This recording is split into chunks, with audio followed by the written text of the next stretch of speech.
Hey, HR friends, welcome back. So we're going to do a video here that has to do with the shark attacks that happened in Florida. Now, this has made national news multiple days, and it took me a little time to locate all of this data. So I'm sorry we've got a few days behind on this one. All right, so the biggest thing we're going to talk about here is why it was likely for a shark attack to happen that Friday. Because if you watch the news, they say this isn't likely. This doesn't happen often. So there has to be some underlying reason, and we definitely want to use space-time technology to understand that underlying reason. Now, one thing that we need to really discuss, so in the Eastern time zone for Florida, -4 offset at 10:52 a.m. is when we transitioned out of the last E frequency. So we went from the E emotional 2-4 to the 2-3, and that is a significant change. That is a 6.5 day frequency, and that polarity marker or that polarity point is going to be noticeable. This point right here is stronger than all six of these below it, and it stays in polarity here for a good 12 hours that day. And during the shark attacks, this is kicking along with all of these other ones. Let me show you what I'm talking about. So this is that transition, and we're going to go down and look at what the electromagnetics look like at that transition. Here's the first person polarity. Here is the third person polarity. Here's combined. It's easy to see in combined. So this is 10:52 a.m. Eastern time. Polarity's way up here. Okay. Now, this polarity stays elevated until about 3 p.m. Eastern.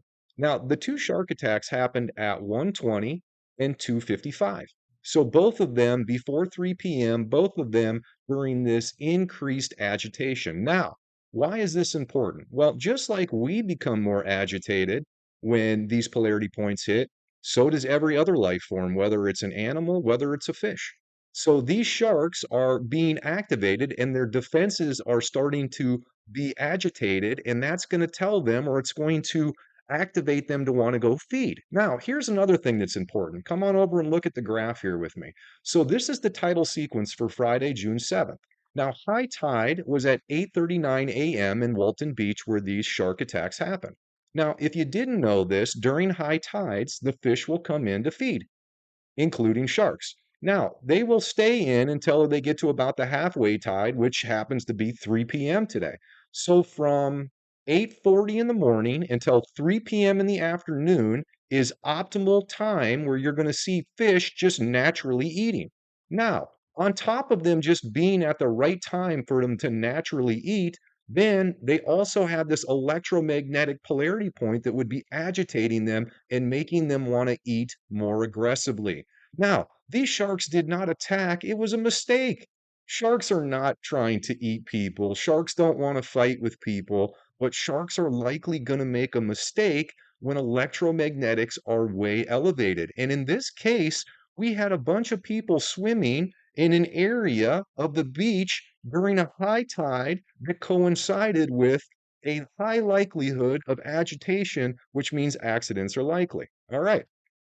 I'm trying to help the sharks out here. They have a bad enough name, okay? We've really misunderstood them, and understanding how these tidal sequences and unseen electromagnetic sequences are affecting them is really going to help us understand when we should advise people maybe to stay out of the water until the conditions are better for us to be in the water with them again. All right, so now we're going to fast forward to when the first shark attack happened. All right, so 1:20 p.m. And let's just give it a second here to populate. Now, this is important to see. So this is the start of an EE alignment. And this EE alignment is going to be affecting the lower extremities, both sides of the lower quadrants, and the upper right quadrant. Okay. Now, the first woman, she has substantial injury to her pelvic region on the left and right. And she ends up losing and having part of her left arm amputated. That's this P frequency here. There's only one left-sided frequency being tested during this time period. This is the only one it could be. These are direct hits. This would be imbalanced choice that led to this unfortunate moment. So sorry that she had to endure that. Okay, so about 90 minutes later, two young females, teenagers, they were also bitten by sharks, and we're going to pop that time in now. So that was 2:55 p.m. And I want you to see we're still within this alignment.